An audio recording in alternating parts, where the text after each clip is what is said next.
Hi everyone, welcome to our channel packup media Telugu. నా పేరు వరుణ్ దేవరకొండ.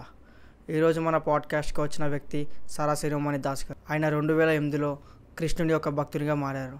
ఆయన ఎందుకు మారారో, ఎలా మారారో ఆయన మాటలోనే తెలుసుకుందాం. హరే కృష్ణ ప్రభుజీ. హరే కృష్ణ ప్రభుజీ, ఇప్పుడు ఈ కాలంలో ఉన్న చాలామందికి డివోషనల్ మీద చాలా కొన్ని క్వశ్చన్స్ ఉన్నాయి. ఆ క్వశ్చన్సే నాకు కూడా ఉన్నాయి. నా క్వశ్చన్స్ కొన్ని మీకు అడుగుతాను. దాని గురించి మీరు కొంచెం క్లుప్తంగా కొంచెం సమాధానాలు చెప్తే ప్రయత్నం చేస్తాం. అసలు మీరు ఇస్కాన్లో జాయిన్ అవ్వడానికి, ఇంకా కృష్ణుడు భక్తుడిగా మారడానికి కారణాలు ఏంటి ప్రభుజీ? అంటే నార్మల్ లైఫ్ కూడా జీవించి ఉండొచ్చు కదా, కానీ మీరు కృష్ణ డివోటీగానే ఎందుకు ఎంచుకున్నారు దాన్ని? సో నేను ఉస్మానియా యూనివర్సిటీలో ఇంజనీరింగ్ చేశాను. సో నేను చదివేటప్పుడు సెకండ్ ఇయర్లో ఉన్నప్పుడు చెడు సాంగత్యం వల్ల కొంచెం పెడదారి పడ్డాను. సో అప్పుడు ఏమైందంటే సెకండ్ ఇయర్లో సెకండ్ సెమిస్టర్లో ఒక ఎగ్జామ్లో 1 మార్క్తో ఫెయిల్ అయ్యాను. యాక్చువల్గా ఇంటర్లో నాకు 95% పైనే మార్క్స్ వచ్చాయి. సో ఫస్ట్ టైం అలా 1%తో ఫెయిల్ అయ్యాను కాబట్టి, అదే 1 మార్క్తో ఫెయిల్ అయ్యాను కాబట్టి చాలా బాధేసింది. సో అప్పుడు ఆలోచించాను, ఎందుకు ఇలా జరిగింది, దీని వెనకాల కారణం ఏంటి అని. సో అప్పుడు అనిపించింది, యాక్చువల్గా ఈ చెడు సాంగత్యం వల్లే ఇది జరుగుతుంది. సో కాబట్టి నేను మారాలి అని నేను డిసైడ్ చేసుకున్నాను. సో కానీ నాకు అక్కడ హాస్టల్లో అంతగా మంచి సాంగత్యం అసోసియేషన్ ఏం దొరకలేదు. సో వెతుకుతున్నాను. తర్వాత నెక్స్ట్ సెమిస్టర్ వచ్చేవరకు నేను ఆ చెడు సాంగత్యాన్ని వదిలేసి మంచి దారి కోసం వెతుకుతున్నాను. సో అప్పుడు ఒకరోజు ఏమైందంటే మా హాస్టల్లో ఇలా ఇస్కాన్ వాళ్ళు వచ్చి ఈ భగవద్గీత క్లాసెస్ గురించి చెప్పారనమాట. నేను వెళ్ళి విన్నాను. సో అక్కడ మన మనస్సును ఎలా నియంత్రణ చేసుకోవాలి, చెడ్డ అలవాట్ల నుంచి ఎలా బయటపడాలి, వీటి గురించి చక్కగా వాళ్ళు క్లాస్ తీసుకున్నారు. సో అది విన్నాక నాకు చాలా బాగా అనిపించింది. కేవలం వాళ్ళు చెప్పడమే కాదు, అది మనం మన జీవితంలో ఎలా అమలుపరచవచ్చు అది కూడా చెప్పారు. సో అది నేను అలా భగవద్గీతని నా జీవితంలో అప్లై చేస్తూ ఉంటే నాకు అనిపించింది, ఇది నిజంగా రిజల్ట్గా ఇది ప్రాక్టికల్ అని. సో అలా నేను ఇంజనీరింగ్ చేశాను. తర్వాత ఒక 3 years వరకు నేను సాఫ్ట్వేర్లో ఇండస్ట్రీలో పనిచేశాను. తర్వాత నేను 2008లో నేను ఇస్కాన్లో పూర్తిగా సేవ చేస్తూ జాయిన్ అయిపోయాను. బ్రహ్మచారిగా నేను అక్కడ జాయిన్ అయిపోయాను. ప్రభుజీ, ఇప్పుడు ఇస్కాన్లో అందరూ బ్రహ్మచార్యులే ఉంటారా, లేకపోతే పెళ్ళైన వాళ్ళు కూడా ఉంటారా? ఇస్కాన్లో 99.9% గృహస్థలే, అంటే పెళ్లి చేసుకున్నవారే. కేవలం కొందరు మాత్రమే బ్రహ్మచారులుగా అవుతారు. మరి బ్రహ్మచారులు ఎందుకు అని ప్రశ్న రావచ్చు మీకు. యాక్చువల్గా ఇప్పుడు సమాజంలో చూస్తే, సపోజ్ ఉట్టి డాక్టర్లే ఉన్నారనుకోండి, సరిపోతుందా? సరిపోదు కదా. ఉట్టి ఇంజనీర్స్ ఉంటే సరిపోతుందా? సరిపోదు. అందరూ కావాలి, డాక్టర్స్ కావాలి, ఇంజనీర్స్ కావాలి, లాయర్స్ కావాలి, అందరు కావాలి. అలానే సమాజంలో ఇప్పుడు ఈ బ్రహ్మచారులు ఎందుకు అవసరం అంటే, యాక్చువల్గా ఈ బ్రహ్మచారులు వచ్చేసి ఈ ఆధ్యాత్మిక సందేశాన్ని, ఈ భగవద్గీత సందేశాన్ని అందరికీ చెప్తూ ఉంటారు. ఇప్పుడు సామాన్యంగా మనం చూస్తే సామాన్యమైన జనులు ఎన్నో కష్టాల్లో ఉంటారు. వారికి భగవద్గీత జ్ఞానం గురించి ఏ రకమైన, అంటే వారికి అవగాహన లేదు. సో ఈ భగవద్గీత చదవడం వల్ల వారికి ఏ విధంగా ఉపయోగపడుతుంది, వారు ఈ కష్టాల నుంచి ఎలా బయటపడవచ్చు, ఇవన్నీ చెప్పడానికి కొందరు కావాలి. అవునా కదా. ఇప్పుడు జనరల్గా స్కూల్లో టీచర్స్ ఉంటారు, కాలేజీలో టీచర్స్ ఉంటారు, రైట్. వాళ్ళు సైన్స్, ఫిజిక్స్ ఇవన్నీ నేర్పిస్తుంటారు. మరి ఆధ్యాత్మికంగా కూడా ఈ ఆధ్యాత్మిక జ్ఞానాన్ని నేర్పించడానికి కూడా మరి టీచర్స్ అవసరం కదా. అవునా కదా. సో అందుకే కొందరు వారి నేచర్ని బట్టి ఎవరైతే ఈ విధంగా సేవ చేయాలనుకుంటున్నారో వారు బ్రహ్మచారిగా మారుతారు. అది ఎవరు ఫోర్స్ చేయరు, వారి ఇష్టం. ఎవరైనా వారు సహజంగా ఈ విధంగా భగవంతుడి సేవ ఎల్లకాలం చేయాలని అనుకుంటున్నారో వారు ఆ విధంగా బ్రహ్మచారులుగా మారుతారు. వారు ఈ భగవద్గీత జ్ఞానాన్ని ప్రచారం చేయడం, ఇలా భగవంతుడి సేవలో నిమగ్నమై ఉంటారు. అలా. ఓకే ప్రభుజీ. తర్వాత దేవుడు ఉన్నాడని చెప్పి ఎవరికి అంత 100% క్లారిటీ ఎవరికి లేదు. అసలు మీరు ఎలా ప్రూవ్ చేయగలుగుతారు దేవుడు ఉన్నారని చెప్పి? కొందరు ప్రశ్నలు అడుగుతుంటారు ఇలా, భగవంతుడు ఉన్నాడా, ఉంటే మరి కనిపించడేంటి, కళ్ళ ముందు రావాలి కదా, ఎన్నిసార్లు పిలిచినా రాడు ఎందుకు? చాలామంది ప్రశ్నలు అడుగుతుంటారు. యాక్చువల్గా ఇప్పుడు ఉదాహరణకి యాక్చువల్ ఒక చిన్న కథ ఉంది. ఇప్పుడు ఒక టీచర్ వచ్చేసి పిల్లల్ని ఒక క్లాస్ రూమ్లో ఏమందంటే, పిల్లలు మీరు ఏదైతే చూస్తున్నారో అదే నమ్మాలి, మీరు ఏదైనా చూడకపోతే దాన్ని నమ్మకూడదు అని చెప్తుంది. సో అప్పుడు పిల్లల్ని ఆవిడ అడుగుతుంది, పిల్లలు మరి మీరు భగవంతుని చూడగలుగుతున్నారా అంది. సో పిల్లలు లేదు మేడం కనిపించట్లేదు. మరి దాని అర్థం ఏది కనిపించదో అది లేదు, అంతే కదా అని ఆమె చెప్పింది. అంటే ముందు అలా చెప్పింది, ఏదైతే కనిపించదో అది లేనట్టు. కాబట్టి భగవంతుడు కనిపిస్తున్నాడా, లేదు మేడం కనిపించలేదు, దాని అర్థం భగవంతుడు లేడు. సో అప్పుడు ఒక స్టూడెంట్ చేతులు లేపాడు, మేడం నాకు ఒక డౌట్ ఉందని. సో స్టూడెంట్ పిల్లల్ని ఒక ప్రశ్న అడిగాడు, పిల్లలు మరి మన టీచర్ బ్రెయిన్ మీకు కనిపిస్తుందా, లేదు కనిపించట్లేదు, మరి దీని అర్థం బ్రెయిన్ లేదు అంతేనా, మరి బ్రెయిన్ లేదా, ఉంది కదా. ఉంది. సో కాబట్టి అంటే మనకు కనిపించకపోతే దాని అర్థం లేనట్టు కాదు కదా, అవునా కదా. సో ఇప్పుడు గాలి కనిపిస్తుందా, కనిపించదు, అంతే కదా. సో చాలా విషయాలు కనిపించకపోవచ్చు, దాని అర్థం అది లేనట్టు కాదు. సో అలానే భగవంతుడు మనకు కనిపించకపోతే మాత్రం లేనట్టు కాదు, రైట్. దానికి అర్హత కావాలి, మనకు అర్హత ఉంటే భగవంతుడు కనిపిస్తాడు. సో ఇప్పుడు ఉదాహరణకి ఇప్పుడు మోదీ ఉన్నారు ప్రైమ్ మినిస్టర్. సో ఇప్పుడు ఎవరైనా ఎప్పుడైనా పిలిస్తే వస్తాడు ఆయన. ఇప్పుడు నేను చెప్తా, ఏ మోదీ ఇక్కడ రా అంటే వస్తాడు ఆయన.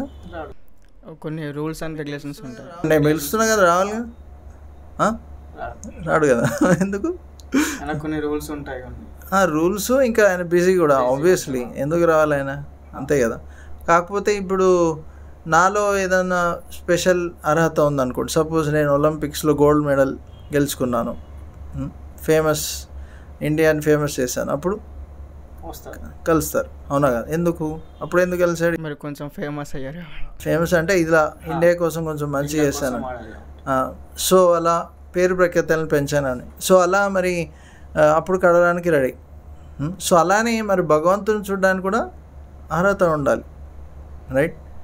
సో బ్రహ్మ సంహితలో ఏమంటున్నారంటే, ప్రేమాంజన చూరిత భక్తి విలోచనైన సంత సదైవ హృదయేషు విలోకయంతి యం శ్యామసుందరం అచింత్య గుణస్వరూపం గోవిందమాది పురుషం తమహం భజామి. ఎప్పుడైతే మనం భగవంతుడి పట్ల ప్రేమ పెంచుకుంటామో అప్పుడు మనం అంటే శుద్ధ భావంతో ఉంటామో అప్పుడు మనం భగవంతుని చూడవచ్చు, ఆయనతో మాట్లాడవచ్చు కూడా. అయితే ఇప్పుడు యాక్చువల్గా న్యూటన్ మీకు తెలుసు కదా, శాస్త్రజ్ఞుడు. సో ఒకసారి ఏమైందంటే వాళ్ళ ఫ్రెండ్ని తీసుకొని వెళ్ళాడు, ఆయన నాస్తికుడు, ఓకే ఫ్రెండ్. సో న్యూటన్ ఆ నాస్తికుడిని ఒక ల్యాబ్కి తీసుకొని పోయాడు. ఆ ల్యాబ్లో ఇది సోలార్ సిస్టమ్ తెలుసు కదా, అది మొత్తం సోలార్ సిస్టమ్ అదే సన్, దాని చుట్టూ అన్ని ప్లానెట్స్ తిరుగుతుంటాయి, సోలార్ సిస్టమ్ చూపించాడు. సో వాళ్ళ ఫ్రెండ్ నాస్తికుడు వచ్చేసి న్యూటన్ అడిగాడు, మరి ఇది ఎవరు తయారు చేశారు అని. సో న్యూటన్ ఏమన్నాడంటే, ఈ దాన్ని సౌరమండలం అంటాం కదా, అది సోలార్. సో దీన్ని ఎవరు తయారు చేశారంటే, ఇది ఏమో నాకు తెలీదు, మరి నిన్న కొన్ని వైర్స్ పేపర్లు ఉండే రూమ్లో, పొద్దున వచ్చేవరకే మరి ఇది వచ్చేసింది, ఇది తయారై ఉంది అన్నారు. అప్పుడు నాస్తికుడు ఏమన్నాడంటే వాళ్ళ ఫ్రెండ్, అరే అట్టెట్లా అవుతుంది, ఎవరో కష్టపడితేనే కదా మరి ఇవన్నీ తయారయ్యి, ఎవరో ఆలోచించి తమ బుద్ధిని ఉపయోగిస్తేనే కదా ఇవన్నీ రెడీ అయ్యి, అంతే కదా, రైట్. సో అప్పుడు న్యూటన్ ఏమన్నాడంటే, చూడు మరి ఈ చిన్న ల్యాబ్లో ఇంత చిన్న సౌరమండలాన్ని తయారు చేయడానికే మనం చాలా ఆలోచించాలి, ఎంతో కష్టపడితే అది తయారవుతుంది. మరి ప్రకృతిలో పెద్ద పెద్ద ఏమున్నాయి, ప్లానెట్స్ ఉన్నాయి, ఎన్నెన్నో ఉన్నాయి, సూర్యుడు, ఇవన్నీ కూడా మరి ఎంతో ఫాస్ట్గా తిరుగుతూ ఉంటాయి, అవునా కదా? ఒక్కరోజా? లేదు కదా. ఇప్పుడు సూర్యోదయం రోజు అవుతుంది, సూర్యాస్తమయం రోజు ఫిక్స్డ్ సమయం, అంటే కొంచెం అటు ఇటు కానీ అవుతూ ఉంటుంది, అవునా కదా? సూర్యుడు ఎప్పుడైనా హాలిడే తీసుకున్నాడా? లేదు కదా.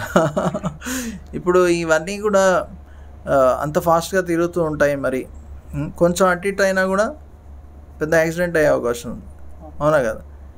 ఇప్పుడు సపోజ్ ట్రాఫిక్ పోలీస్ లేడనుకోండి, హెవీ ట్రాఫిక్ ఉన్నప్పుడు ఏమవుతుంది? యాక్సిడెంట్స్. మరి ఇలాంటి అంటే ఈ ప్రపంచంలో చిన్న ట్రాఫిక్కే ఎవరో ఒకరు ఉండాలి. మరి ప్రకృతిలో ఇంత పెద్ద ట్రాఫిక్ ఉంది, మరి ఇన్ని ప్లానెట్స్ ఇవన్నీ తిరుగుతున్నాయి అంత ఫాస్ట్గా, దాన్ని ఎవరో నియంత్రణ చేయాలి కదా, రైట్?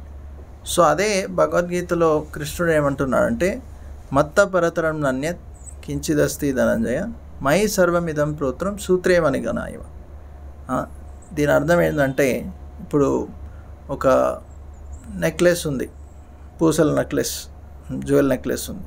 ఇప్పుడు ఆ జ్యువెల్స్ వెనకాల దాంట్లో ఆ జ్యువెల్ నెక్లెస్లో ముఖ్యమైనది ఏంటి?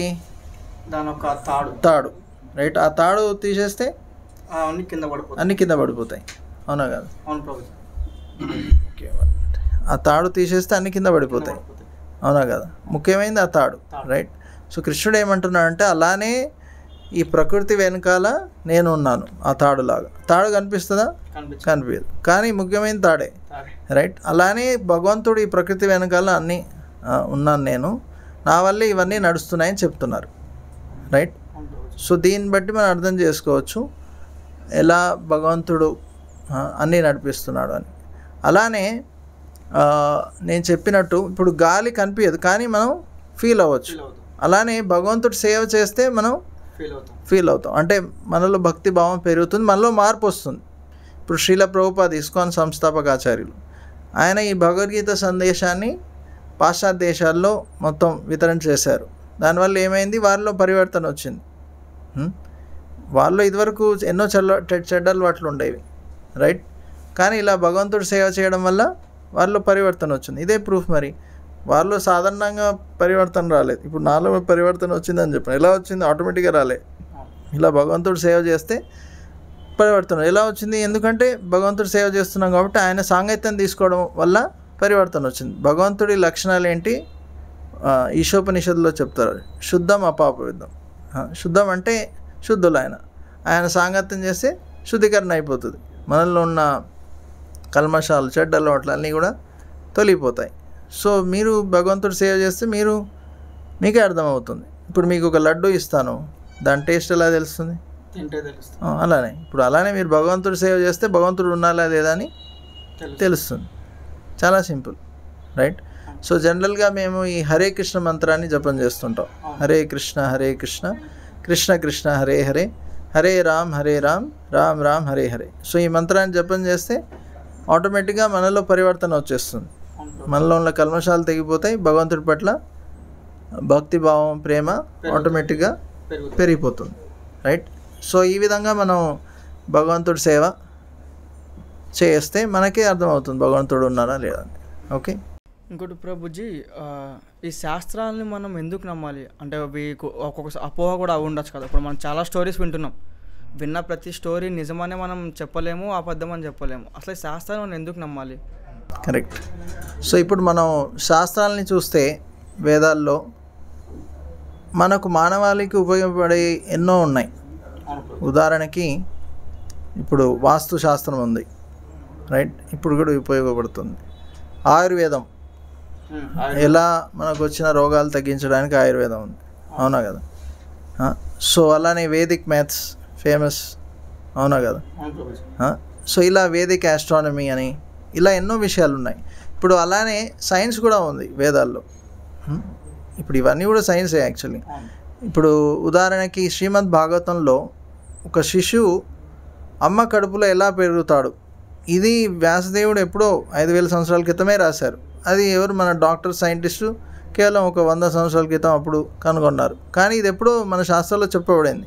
ప్రతి నెల ఎలా శిశువు పెరుగుతాడు, ఏ అంగాలు పెరుగుతాయి, అవన్నీ కూడా శ్రీమద్ భాగవతంలో చెప్పబడింది. అలానే భవిష్య పురాణంలో అశోకుడు అశోక మహారాజా తెలుసు కదా, బుద్ధుడు, వీరందరూ ఎప్పుడు పుడతారు ఇవన్నీ కూడా చెప్పబడ్డాయి, రైట్. సో ఇవన్నీ రుజువులు, శాస్త్రాలు, ఇవన్నీ అబద్ధాలు కాదు కదా. ఇవన్నీ ఇప్పుడు కూడా మనం ఆయుర్వేద చదువుతున్నాము, అది ఉపయోగపడుతుంది. సో వేదాలు ఉపయోగపడుతున్నాయి. సో ఈ వేదాలు ఎక్కడి నుంచి వస్తున్నాయి? ఈ వేదాలు భగవంతుడి నుంచి వస్తున్నాయి. ఓకే. సో భగవంతుడు ఆయనలో ఏ రకమైన కల్మషాలు లేవు. ఇప్పుడు మనం రాసే పుస్తకాలు ఉన్నాయనుకోండి, ఇప్పుడు మీరు చూస్తే స్కూళ్ళు, కాలేజెస్లో ప్రతి కొన్ని సంవత్సరాలకి ఏమవుతుంది? సిలబస్ మారుతుంది. కానీ భగవద్గీత మారుతుందా? లేదు. ఎన్ని సంవత్సరాలు అయినా కూడా మారదు. కృష్ణుడు భగవద్గీతలో ఏమంటాడు అంటే, ఇమం వివశ్వతే యోగం ప్రోక్తవాన్ అహం అభయం వివశ్వాన్ మనవే ప్రహ మనురీక్ష్వాకవే అబ్రవిత్. సో ఈ జ్ఞానాన్ని నేను ఎన్నో లక్షల సంవత్సరాల క్రితం వివశ్వాన్ సూర్య భగవానుడికి చెప్పాడు. ఎవరు? కృష్ణుడు. తర్వాత అది మళ్ళీ అర్జునుడికి, తర్వాత వివశ్వాన్ మళ్ళీ వచ్చేసి మనం అలా అలా చెప్పారు. అదే జ్ఞానము అర్జునుడు కూడా చెప్తున్నాడు కృష్ణుడు. ఓకే. సో ఈ జ్ఞానము చాలా పురాతనమైంది, కానీ ఈ జ్ఞానంలో మార్పు లేదు.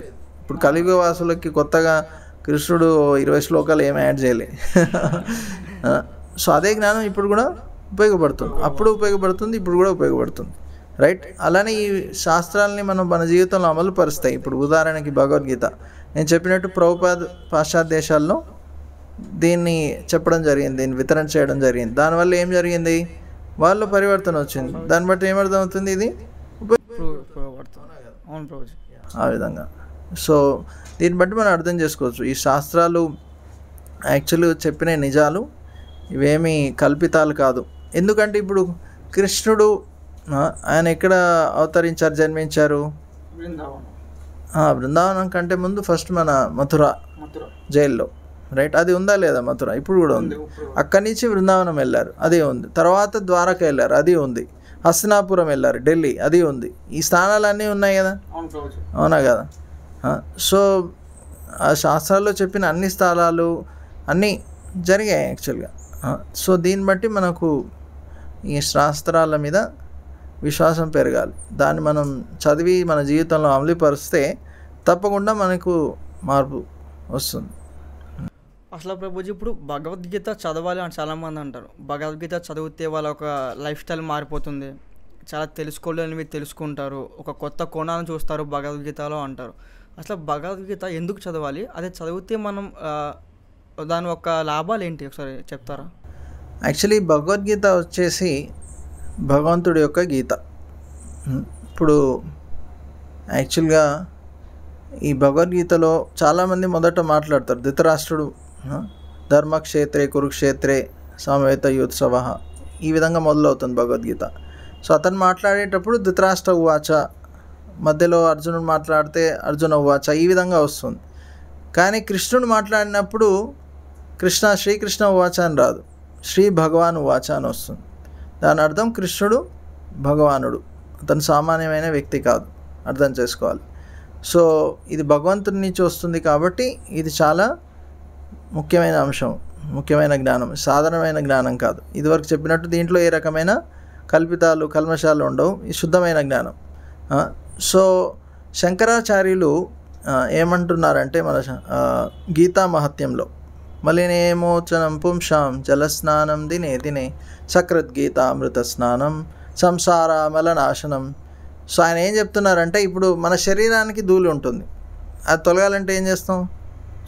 స్నానం చేస్తాం. సో అలానే మన మనసులో కూడా ఎన్నో కల్మషాలు ఉన్నాయి, ధూళి ఉంది. ఏంటి మనసులో ఉన్న ధూళి ఏంటి?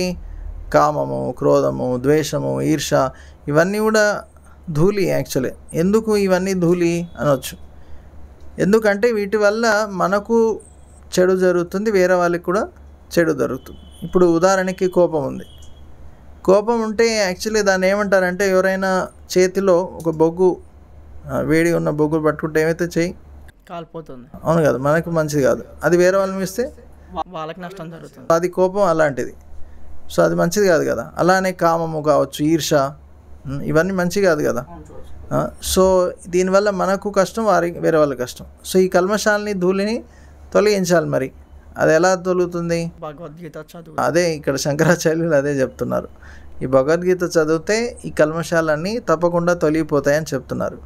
సో యాక్చువల్గా మనం జనరల్గా న్యూస్ పేపర్లో కానీ ఎక్కడైనా చదివితే జనరల్గా న్యూస్ ఏముంటుంది, ఈ స్కామ్ జరిగింది, అక్కడ హత్యలు జరిగాయి, యాక్సిడెంట్, కరెక్ట్, ఇన్ని కోట్లు స్కామ్ జరిగింది, ఈయనని ఎవరో చంపారు, ఇలా ఎన్నో రోజు చదువుతూ ఉంటాం.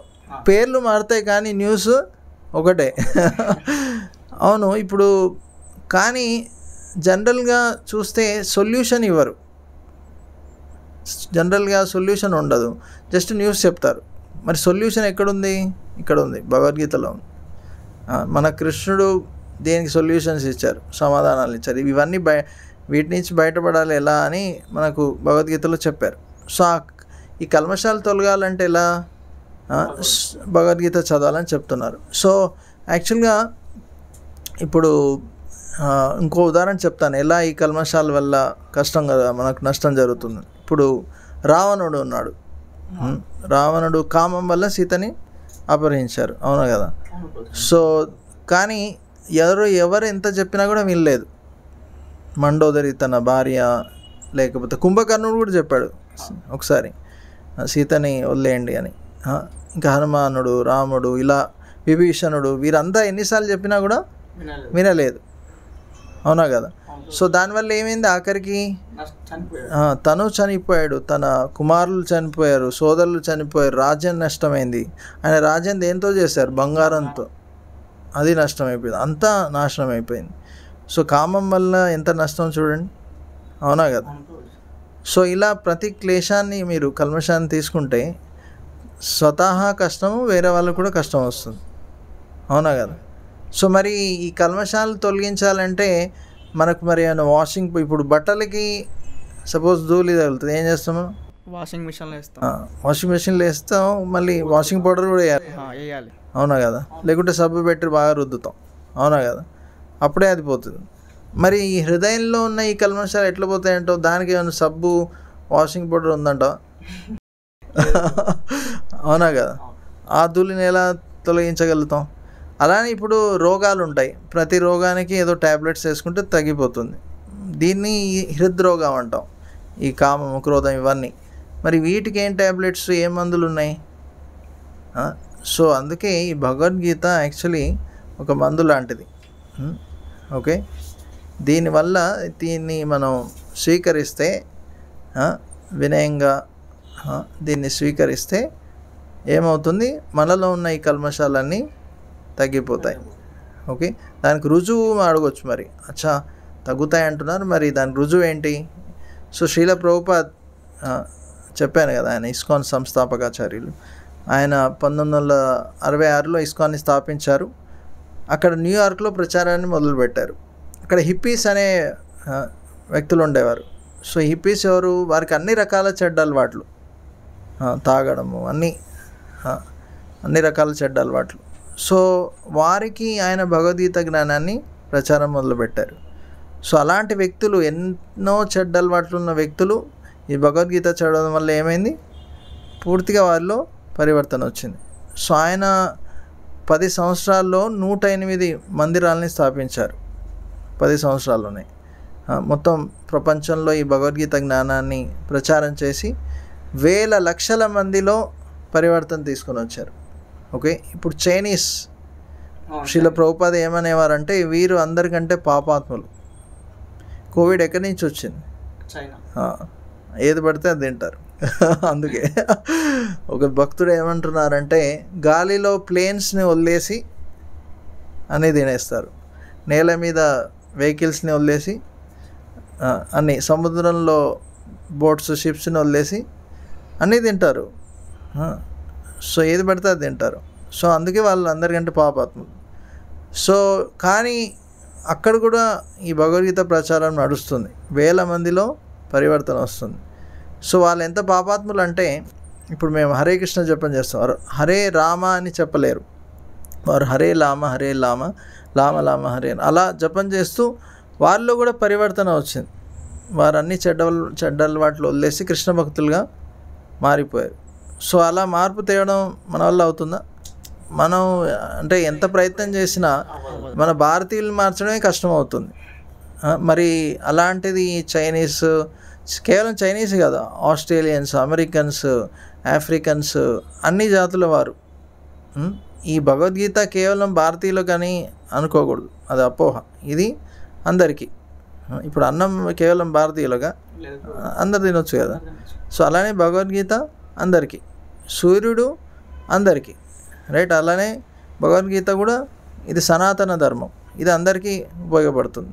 సో అది ప్రభుపాద్ వారికి విశ్వాసం దీని మీద.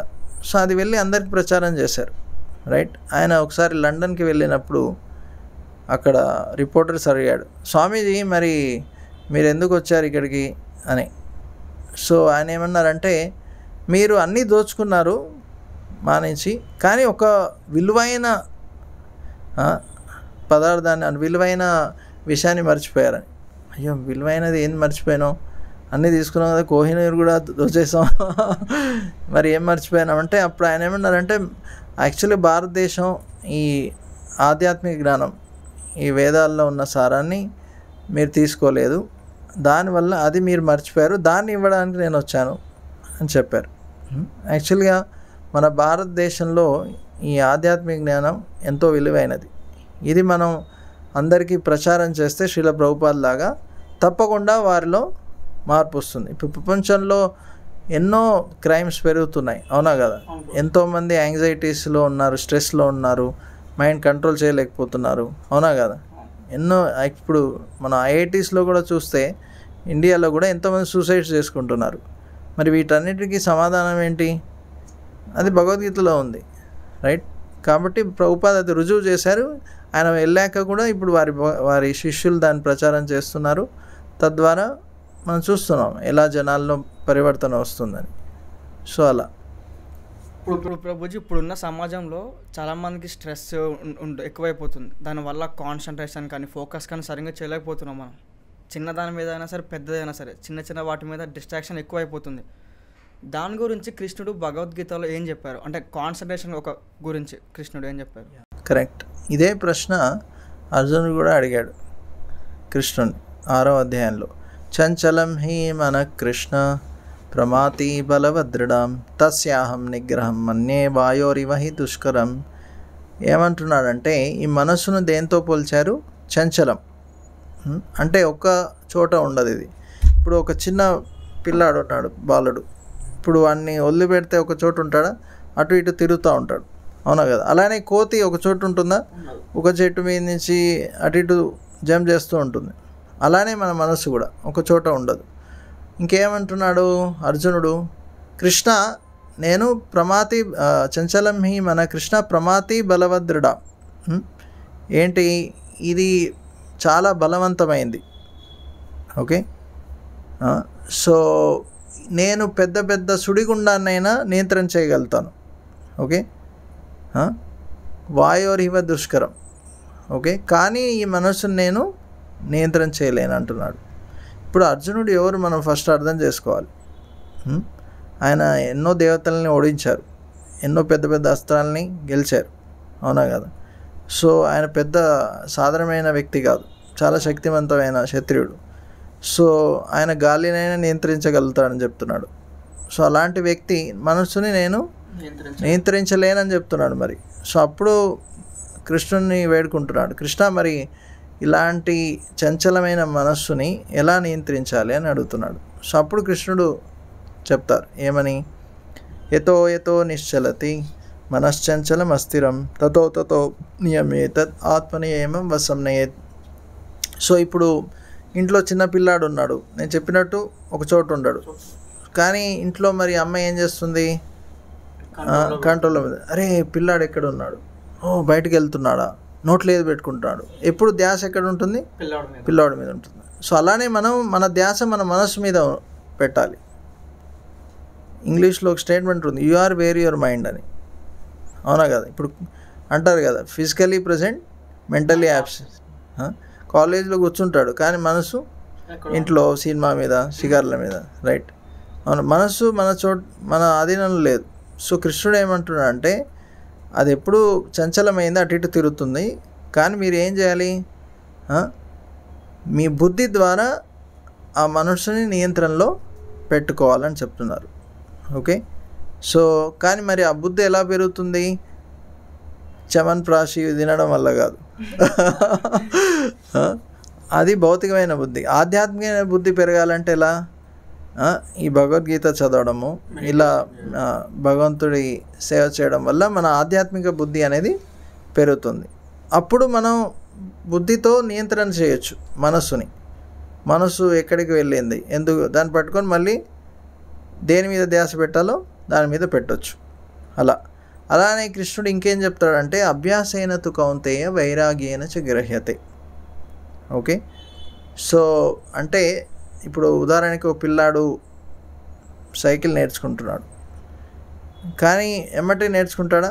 నేర్చుకుంటూ ఉంటే మధ్యలో కింద పడతాడు. కానీ పడిపోయానని వదిలేస్తాడా?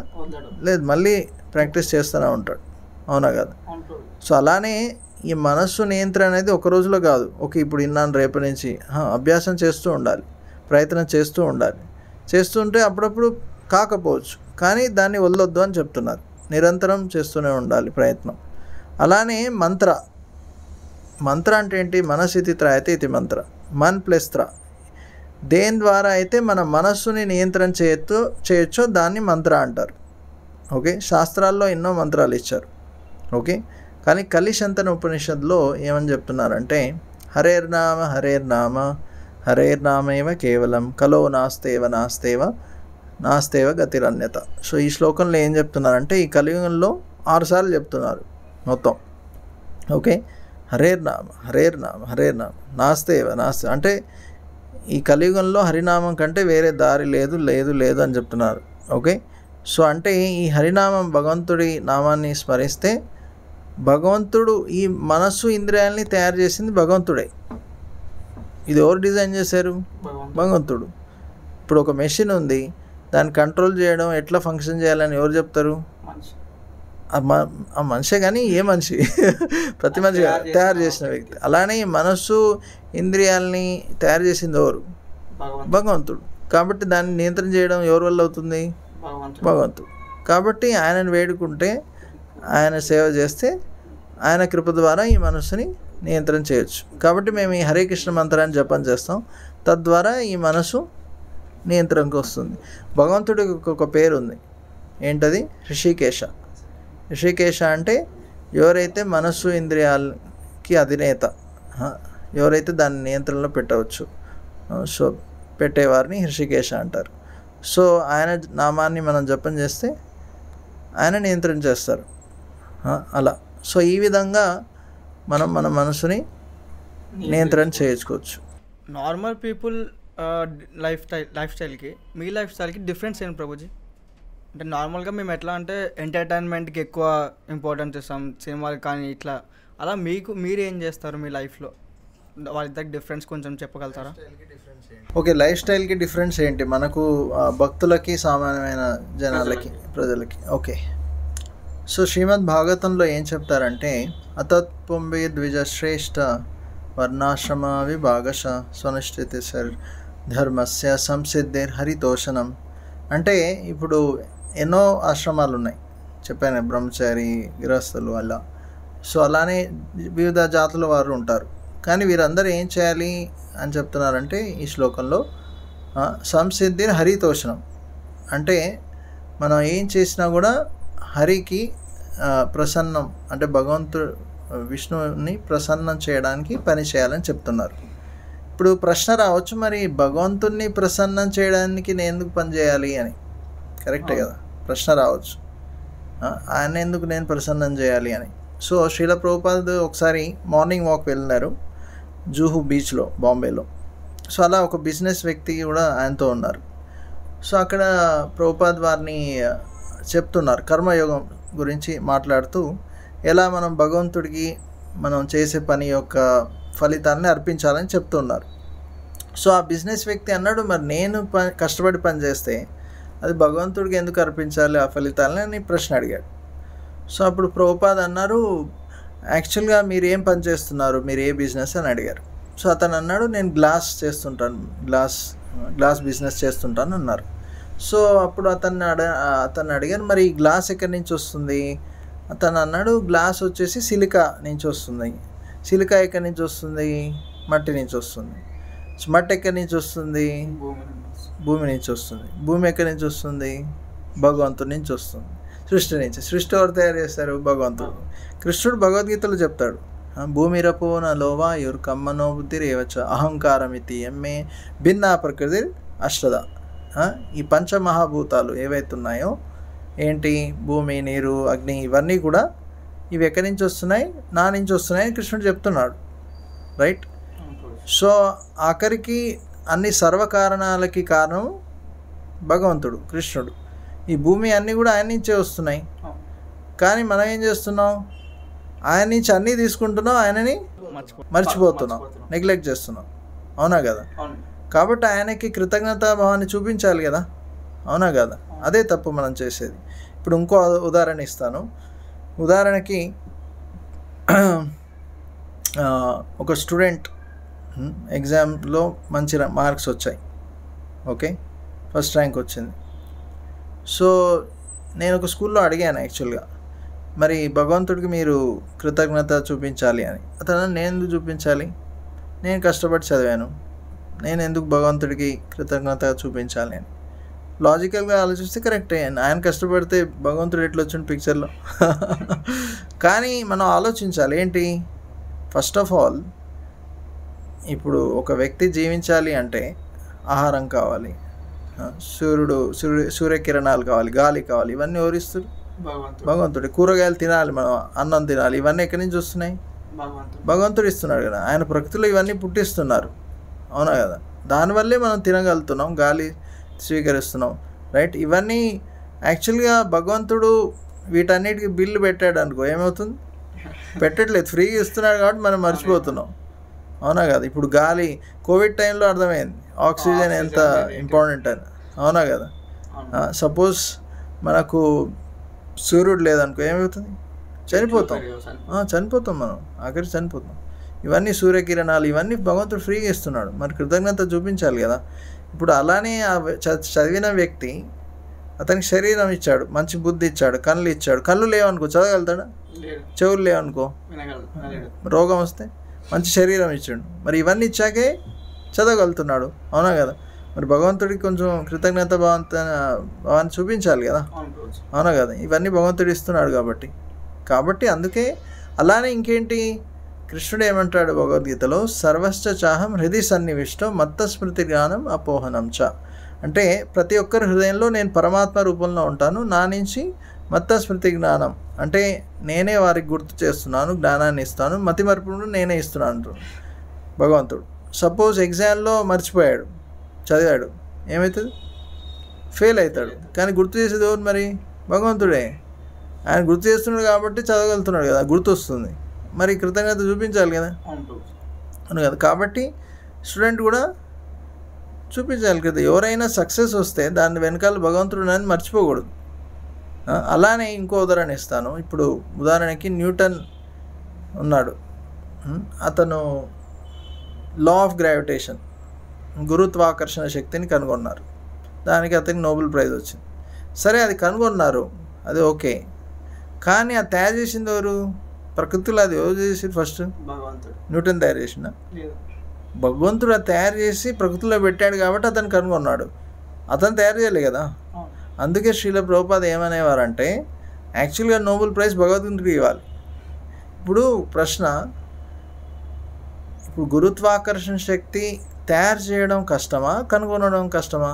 తయారు చేయడం కష్టం. ఎందుకంటే అది ఎవరో తయారు చేస్తేనే కదా కనుగొనేది. అది నువ్వు నేను తయారు చేయలేవు, రైట్? భగవంతుడు తయారు చేసి ప్రకృతిలో పెట్టాడు కాబట్టి నువ్వు కనుగొన్నావు, కాబట్టి ప్రైజ్ ఎవరికి వెళ్ళాలి?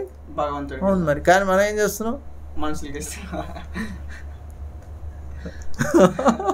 అంతే కదా, మనమే మొత్తం క్రెడిట్ తీసుకుంటున్నాం. మరి అది తప్ప కదా, భగవంతుని గుర్తించాలి కదా. మనం ఏం చేస్తుంటే భగవంతుని సైడ్కి నెట్టేసి నా మీదే మొత్తం ఫోకస్, అవునా కదా? కాబట్టి మేము ఏం చేస్తామంటే సామాన్యంగా చేసేటంటే, నేను చెప్పినట్టు కొందరు బ్రహ్మచారులు ఉంటారు, కొందరు గృహస్థులు ఉంటారు. బ్రహ్మచారులు కూడా వివిధ సేవల్లో భగవంతుడు సేవ చేస్తాడు. అలానే గృహస్థులు కూడా తమ తమ పనులు చేస్తుంటారు. కానీ ఎవరి కోసం చేస్తుంటారు? ఎవరిని ప్రసన్నం చేయడం కోసం, భగవంతుని ప్రసన్నం. ఎందుకంటే ఇవన్నీ కూడా వచ్చినాయి భగవంతుడి కృప వల్లే. కాబట్టి ఆయనకి నివేదన చేయాలి, ఆయన కృతజ్ఞతాపూర్వకంగా అర్పించాలి. ఆయన వల్లే నేను ఈ సక్సెస్ వచ్చింది అని మనం గ్రహించాలి. ప్రభుజీ మీరు ఇందాక ఒకటి అన్నారు కదా, అంటే మన వెనకాల ప్రతి విషయంలో దేవుడు ఉంటాడు, ఏం చేసినా దేవుడే చేస్తారని. అది ఇప్పుడు అంటే మన మంచి అయినా సరే దేవుడు చేస్తాడు, దేవుడు చేయడం వల్ల మనకి మంచి జరిగిందని ఫీల్ అవుతాం. అది బ్యాడ్ జరిగినా కూడా దేవుడు హస్తం ఉందని అనుకోవచ్చా మనం? మంచి ప్రశ్న. యాక్చువల్గా చాలామంది ఈ ప్రశ్న అడుగుతుంటారు, తప్పు చేస్తే నేను చేయలేదు భగవంతుడు చేశాడు అంటారు. నేను కూడా అదే చెప్తాను. యాక్చువల్గా అది ఏంటంటే, మంచి చేస్తే భగవంతుడి కృప వల్ల జరిగింది. అంటే యాక్చువల్లీ మనం ఆత్మలము, మనం ఎప్పుడైతే కోరుకుంటామో మన కోరిక మేర దాంతోపాటు మన కర్మ కూడా ఉండాలి. ఈ రెండు కలయిక ఉండాలి, కోరిక మరియు కర్మ. ఈ రెండు కలిసినప్పుడు దానికి అనుసరంగా భగవంతుడు ఇస్తాడు. ఇప్పుడు ఉదాహరణకి మన కోరికను నెరవేరుస్తారు. ఉదాహరణకి సపోజ్ ఒక బీద వ్యక్తి నేను బిల్ గేట్స్ లాగా అయిపోవాలని అనుకుంటాడు. అయిపోవచ్చా? లేదు. ఎందుకు? కోరిక ఉండొచ్చు, కానీ అతని పూర్వ కర్మ అలా ఉండకపోవచ్చు, అతను కాకపోవచ్చు. రైట్? సో మనం ఉన్న కోరికలు మనం కోరుకున్న విధంగా భగవంతుడు ఏర్పాటు చేస్తుంటాడు, కానీ కర్మ కూడా చూస్తారు. సో కాబట్టి మనం తప్పు చేసినప్పుడు మనం కోరుకుంటున్నాం, మన కోరిక మేరగా భగవంతుడు ఏర్పాటు చేస్తున్నాడు ప్రకృతి ద్వారా. రైట్? కాబట్టి ఆ తప్పు భగవంతుడిది కాదు, మనం కోరుకున్నాం కాబట్టి భగవంతుడు అలా చేశాడు. మరి భగవంతుడు ఎందుకు తప్పు చేయిస్తున్నాడు అని ప్రశ్న రావచ్చు.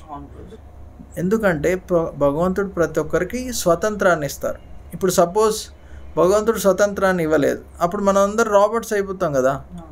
లెఫ్ట్ రైట్ అంతే కదా, నువ్వు ఇటు తిరుగు, నువ్వు అటు. అది మరి స్వాతంత్రం లేకుంటే ప్రేమ రాదు కదా. కంట్రోల్ చేస్తే ప్రేమ వస్తుందా? సో భగవంతుడు స్వతంత్రాన్ని ఇస్తున్నాడు. ఏంటి ఆ స్వతంత్రం? నీ ఇష్టం ఉంటే సేవ చేయి, కష్టమైతే వదిలేయి, నీ ఇష్టం. ఓకే, కాబట్టి ఆ స్వతంత్రం ఇచ్చినప్పుడు నువ్వు ఆ స్వతంత్రాన్ని ప్రేమపూర్వకంగా అంటే మంచిగా ఉపయోగిస్తే దాని ద్వారా ఏమవుతుంది? ప్రేమపూర్వకంగా భగవంతుడు సేవ చేయొచ్చు. భగవంతుడు ఎప్పుడు ఫోర్స్ చేయడు, ఏంటి నన్ను సేవ చేయాల్సిందే అని. లేదు, నీ ఇష్టం. నీ ఇష్టం ఉంటే సేవ చేయి, లేకుంటే లేదు. సో అలా స్వతంత్రాన్ని ఇస్తున్నారు. కానీ మనం ఏం చేస్తాం? ఆ స్వతంత్రాన్ని దుర్వినియోగం చేసుకుంటున్నాం. అవునా కదా?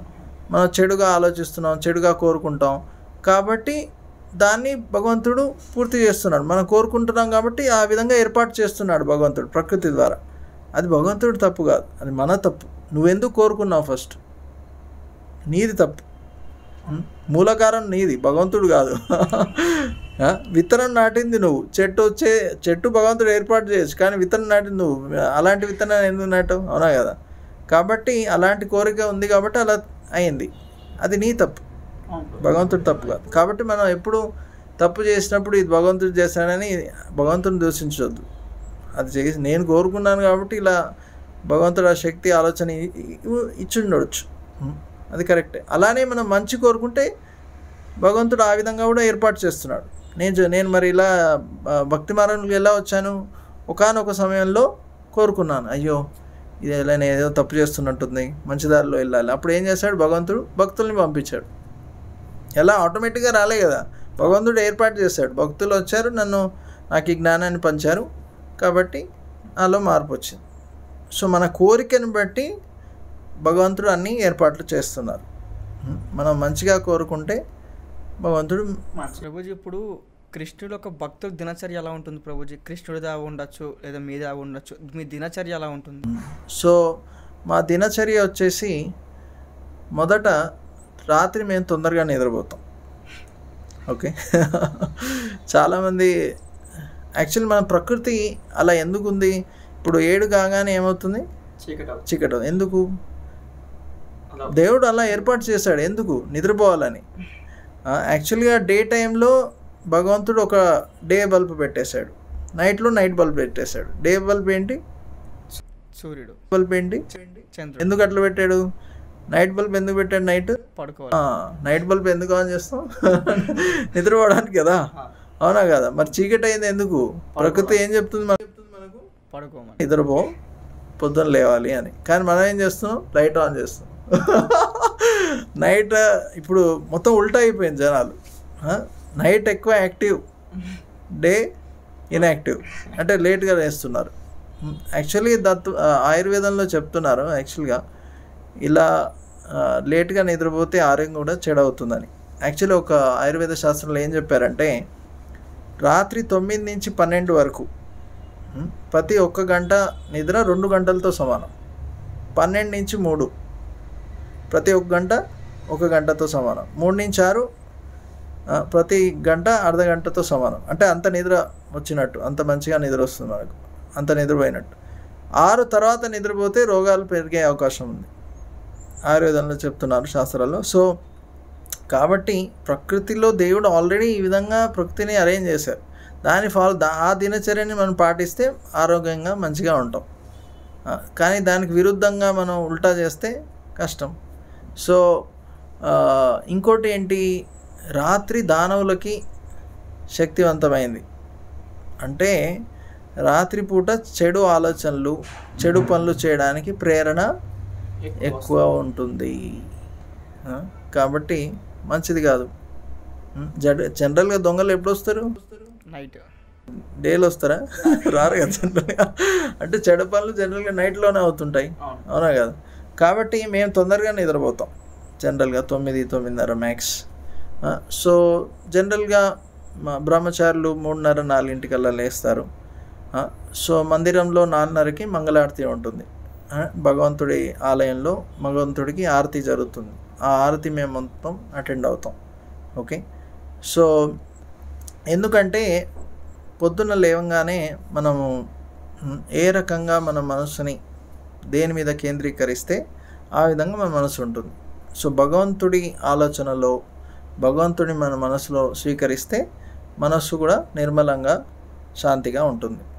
అలా యాక్చువల్లీ ఈ సముద్రాలు కూడా ఉదయాన్నే ఆ సముద్రంలో ఉన్న చెడంతా బయటికి వస్తుందంట ఉదయం పూట. అలానే ఆ ఉదయం పూట భగవంతుడి మీద ధ్యానం చేస్తే మన మనసులో ఉన్న మలినం కూడా బయటకు వస్తుంది. ఇప్పుడు ఉదయం లేగానే స్నానం చేస్తాం, ఉన్న మలినాన్ని అంతా తొలగిస్తాం. అలానే మన మనసుని కూడా మరి ఎంతో మలినం ఉంది, కల్మషాలు ఉన్నాయి, అది కూడా తొలగించాలి కదా. సో అలా భగవంతుడి మీద ధ్యానం చేస్తాం. సో అలా 4:30 నుంచి 5:30 వరకు ఇలా ఇవన్నీ ఆరతి అందులో పాల్గొంటాం. తర్వాత 5:30కి మేము జపం చేస్తాం, మంత్ర మెడిటేషన్. అందులో ఇదివరకు చెప్పినట్టు ఈ హరే కృష్ణ మంత్రాన్ని జపం చేస్తాము 2 గంటల పాటు. ఈ 2 గంటలు మేము ఈ హరే కృష్ణ మంత్రాన్ని ధ్యానపూర్వకంగా మనస్సుని కేంద్రీకరించి చేస్తాం. ఇదివరకు చెప్పినట్టు ఆ మంత్రం జపం చేస్తే భగవంతుడి పట్ల ప్రేమ, మనసు నియంత్రణలోకి వస్తుంది, కల్మషాలు తొలగిపోతాయి, ఆనందంగా ఉంటాం. ఇవన్నీ మనకు ఉపయోగం. కాబట్టి కానీ మొదట్లో అందరూ ఇంతసేపు చేయలేరు, భయపడకండి. అమ్మో ఇస్కాన్లోకి వెళ్తే 2 గంటలు చేస్తాం ఇంకా లేవాలా అని, అది అవసరం లేదు. ఇది స్లోగా అలా చేయొచ్చు. సో మొదట్లో ఒక 10 నిమిషాలు అలా చేయవచ్చు మంత్ర మెడిటేషన్.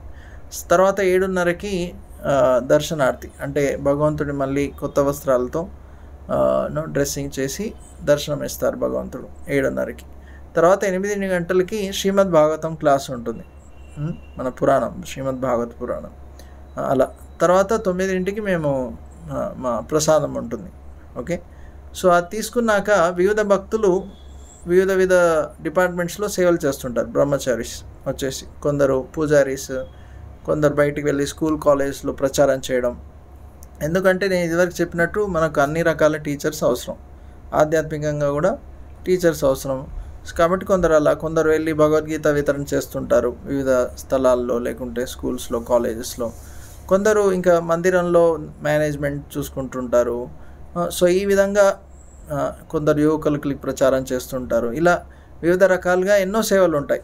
సో ఆ విధంగా మేము సేవ చేస్తుంటాం రోజు మొత్తం. అలానే మధ్యలో కూడా కొంచెం అందరూ బ్రహ్మచారీస్ కలిపి 1 గంటన్నర సేపు శాస్త్రాల అధ్యయనం చేస్తుంటాం. మళ్ళీ బ్రహ్మచారులకు ఇంకో క్లాస్ కూడా ఉంటుంది. సో ఇలా మేము వివిధ రకాలుగా ఇంకా హరినామ సంకీర్తన ఇస్కాన్లో చాలా ఫేమస్. బయటికి వెళ్ళి ఈ హరినామం కీర్తన చేస్తూ అందరికీ హరినామాన్ని ప్రచారం చేస్తుంటాం. ఇలా ఎన్నో రకాలుగా వివిధ సేవలు చేస్తుంటాం. ఇంకా ఫెస్టివల్స్ చాలా చేస్తుంటాం, జన్మాష్టమి, జగన్నాథ రథయాత్ర, ఇలా. సో రోజు మొత్తం మేము చాలా బిజీగా ఉంటాం. సో ఈ విధంగా మందిరంలో ఇంకా ఆరతులు నడుస్తూనే ఉంటాయి, కానీ మేము పొద్దున 9 వరకు ఇలా అంటే స్వతహా మన సాధన అంటాం, మనం ఆధ్యాత్మికంగా ఎదగడానికి ఇది చేస్తాం. సో ఇలా రోజు మొత్తం వివిధ సేవల్లో నిమగ్నమై అన్నీ కూడా కృష్ణుని ప్రసన్నం చేయడం కోసం ఈ విధంగా. ఇది బ్రహ్మచారులు. అదే గృహస్థులు అయితే వారు కూడా ఉదయం 4:30-5 లేచి ఇలా వారి దినచర్య ఇలానే ఉంటుంది. దాదాపు జపం చేసుకుంటారు, భగవంతుడి ఆరతి చేస్తారు, కొంచెం వింటారు భగవంతుడి గురించి, తర్వాత వారు జాబ్కి వెళ్ళిపోతారు. కానీ వారు అలా సాటర్డే సండే అలా మందిరానికి వచ్చి వారు కూడా కొన్ని సేవలు చేస్తారు, లేకుంటే ఈ గీత క్లాసెస్కి అటెండ్ అవుతుంటారు. సో వారు కూడా నేను చెప్పినట్టు వారు ఏం చేసినా కూడా భగవంతుడిని ప్రసన్నం చేయడం కోసం. ఆ విధంగా మనం ఏం కార్యం చేసినా కూడా భగవంతుని ప్రసన్నం అలా. సో కృష్ణుడు కూడా అంటారు అర్జునుడిని, మా మనుస్మర యుద్ధంచ, నువ్వు శత్రుడివి, నువ్వు యుద్ధం చేయాలి. ఎందుకంటే నీ ప్రకృతి, నీ నేచర్ శత్రువుడు, కాబట్టి యుద్ధం చేయాలి. కానీ యుద్ధం ఎవరి కోసం చేయాలి? నన్ను ప్రసన్నం చేయడం కోసం, నన్ను స్మరిస్తూ యుద్ధం చేయని చెప్తారు. కాబట్టి మనము మన నేచర్ని బట్టి, ప్రకృతిని బట్టి పని చేయాలి, అది అవసరం. కానీ అది భగవంతుడి ప్రసన్నం చేయడం కోసం ఆయనని మనసులో పెట్టుకొని ఆ విధంగా చేయాలి. ఓకే పూజ, ఇప్పుడు బ్రహ్మముహూర్తం అని చాలామంది అంటారు. అసలు బ్రహ్మముహూర్తం అంటే ఏంటి? బ్రహ్మముహూర్తం వల్ల ఆ టైంలో లేవడం వల్ల లాభాలు ఎట్లా ఉంటాయి మనుషుల మీద? యాక్చువల్లీ బ్రహ్మముహూర్తం అంటే సూర్యోదయం కంటే 1 గంటన్నర ముందు సమయాన్ని బ్రహ్మ ముహూర్తం అంటారు. ఓకే, సో ఈ సమయంలో దేవతలు చాలా దీవెనలు ఇస్తారు. ఓకే, ఇది చాలా ముఖ్యమైన సమయం. ఇప్పుడు భౌతికంగా కూడా మీరు ఆలోచిస్తే ఉదయాన్నే చాలా ముందు లేస్తే ఎలా ఉంటుంది? నిశ్శబ్దంగా ఉంటుంది, అవునా కదా? ప్రశాంతంగా ఉంటుంది, ఏ రకమైన డిస్టర్బెన్స్ ఉండదు. అదే ఉదయం కొంచెం 8-9 అవగానే అంత సౌండ్స్, కాల్స్ వస్తుంటాయి, అన్నీ మొత్తుకుంటుంటారు, ఎంతో డిస్టర్బెన్స్ ఉంటుంది. అది రజోగుణం అంటారు. ఉదయం సమయం వచ్చేసి సత్వగుణం. భగవద్గీతలో చెప్తారు భగవంతుడు 3 రకాల గుణాలు ఉంటాయి: సత్వగుణం, రజోగుణం, తమోగుణం. ఈ ఉదయం సమయాన్ని బ్రహ్మముహూర్త సమయం సత్వగుణంలో ఉంటుంది. సో ఆ సమయంలో నేను ఇందాక చెప్పినట్టు సముద్రంలో కూడా చెత్త ఉంటే అదంతా ఆ ఉదయం సమయంలో సముద్రం బయటకు వస్తుంది. అలానే ఈ సమయంలో భగవంతుడి మీద మనం మనస్సుని కేంద్రీకరిస్తే మన మనసులో ఉన్న కల్మషాలు తొలగించవచ్చు. అరే అది తర్వాత దినచర్యలో తర్వాత 9-10 తర్వాత కూడా చేయొచ్చు కదా, ఇప్పుడే ఎందుకు లేవాలని ప్రశ్న రావచ్చు. కానీ అది సత్వగుణంలో ఆ సమయం ఉండడం వల్ల, సత్వగుణ సమయం కాబట్టి ఆ సమయంలో మనస్సుని భగవంతుడి మీద కేంద్రీకరించడం చాలా సులువు. ఓకే, అందుకే ఆ సమయంలో లేస్తారు. ఇంకా కేవలం భక్తులే కాదు, ఎంతో పెద్ద పెద్ద బిజినెస్ టైకూన్స్ కూడా ఒక వీడియోలో చూపించారు. యాక్చువల్ వారు కూడా ఈ సమయంలో, ఎంతో సక్సెస్ఫుల్ వ్యక్తులు కూడా ఉదయాన్నే ఈ బ్రహ్మముహూర్త సమయంలో లేచి వారు ఆలోచిస్తుంటారంట. యాక్చువల్గా సక్సెస్ఫుల్ స్టూడెంట్స్ కూడా చాలామంది చూస్తే ఈ ఉదయాన్నే లేచి చదివితే చాలా ఈజీగా గుర్తుంటుంది. యాక్చువల్లీ డే టైంలో మీరు ఒకవేళ 2 గంటలు తీసుకుంటే ఏదైనా చదవడానికి, అదే ఈ సమయంలో 1 గంటలోనే చదివేయచ్చు. కానీ మేము ఆ సమయంలో అంటే best time should be given to the best person are for the best thing. So best person is Krishna, భగవంతుడు. సో మన మనసుని బ్రహ్మముహూర్త సమయంలో భగవంతుడి మీద ఫోకస్ చేయొచ్చు, కేంద్రీకరించవచ్చు, భగవంతుడి సేవలో నిమగ్నం చేయొచ్చు. ఈజీగా మనం భగవంతుని స్వీకరించవచ్చు మన మనసులో. తద్వారా మన మనసులో ఉన్న కల్మషాలు తొలగిపోతాయి చాలా సులువుగా. ఇంకా చెప్పినట్టు దేవతల యొక్క కృప, దేవతలు కూడా భగవంతుడి సేవ ఆ సమయంలో చేస్తారు, కాబట్టి వారి కృప కూడా మనకు దొరుకుతుంది. సో అందుకే మేము ఉదయాన్నే తొందరగా లేస్తాం. ఇంగ్లీష్లో కూడా ఒక స్టేట్మెంట్ ఉంది కదా, early to rise early to bed makes a man healthy wealthy and wise అని. సో అలా అంటే బ్రహ్మముహూర్తంలో ఏ మంచి పని చేసినా ఆ రోజు మొత్తం మనకి మంచి జరుగుతుందని ఒక నమ్ముకోవచ్చు చెప్పండి. ఎందుకంటే మనం ఉదయాన్నే భగవంతుని మన మనసులో స్వీకరిస్తే ఆ భావనలో రోజు మొత్తం ఉంటుంది. ఇప్పుడు సపోజ్ మీరు ఉదయం లేచి ఇలా భగవంతుడి సేవ చేసి మొత్తం మనస్సు శాంతిగా ఉంది. సో మనం ఎవరితో మాట్లాడినా ఎవరితో ఏ విధంగా ఉన్నా కూడా ప్రశాంతంగా వారితో ఉంటాం. ఒకవేళ లేవగానే మీరు గొడవలు పడ్డారనుకో, ఆ భావనలో మీరు ఆఫీస్కి వెళ్ళారనుకో, అక్కడ కూడా గొడవలు, ఎవరైనా కొంచెం అటు ఇటు చేసినా కూడా గొడవలు వస్తాయి. ఈజీగా మనసు డిస్టర్బ్ అయిపోతుంది, రైట్? కాబట్టి మన మనస్సుని మంచిగా ప్రిపేర్ చేసుకోవాలి. ఎలా అంటే ఈ విధంగా ఉదయం లేచి ఇలా కొంచెం భగవంతుడి సేవలో నిమగ్నం అయితే మనసు శాంతిగా ఉంటుంది, నియంత్రణలో ఉంటుంది. ఈజీగా మనం ఏదైనా పని తొందరగా కూడా చేయొచ్చు. చాలామంది స్టూడెంట్స్ సపోజ్ ఒక 3 గంటలు కూర్చుంటారు, కానీ ఫోకస్ ఎక్కడ 1 గంట కూడా చదవరు. అవునా కదా? ఎవరైనా స్టూడెంట్స్ కావచ్చు, ఉద్యోగులు ఎవరైనా కావచ్చు, ఫోకస్ లేదు, రైట్? ఎందుకు లేదు? మనసు నియంత్రణలో లేదు. కానీ ఉదయం లేచి ఇలా కొంచెం చేస్తారనుకో, డెఫినెట్గా నియంత్రించుకోవచ్చు. భగవంతుడి మీద భక్తి పెరుగుతుంది. అలానే మీరు చేసే కార్యాలు కూడా తొందరగా సరిగా చేయొచ్చు. ఇది ప్రభుజీ, ఇప్పుడు ప్రపంచంలో పెద్ద సమస్య ఏంటంటే అది మనం చెప్పుకుంటే కామం. అది ఇప్పుడు చాలామంది చాలా చూస్తున్నాం, రేప్ కేసులు అని అంటున్నారు. చిన్న పిల్లతో సంబంధం లేదు, పెద్దోళ్ళతో సంబంధం లేకుండా అది ఒక్కొక్క మనిషిని చాలా పీక్స్ లెవెల్లో తీసుకెళ్తుంది.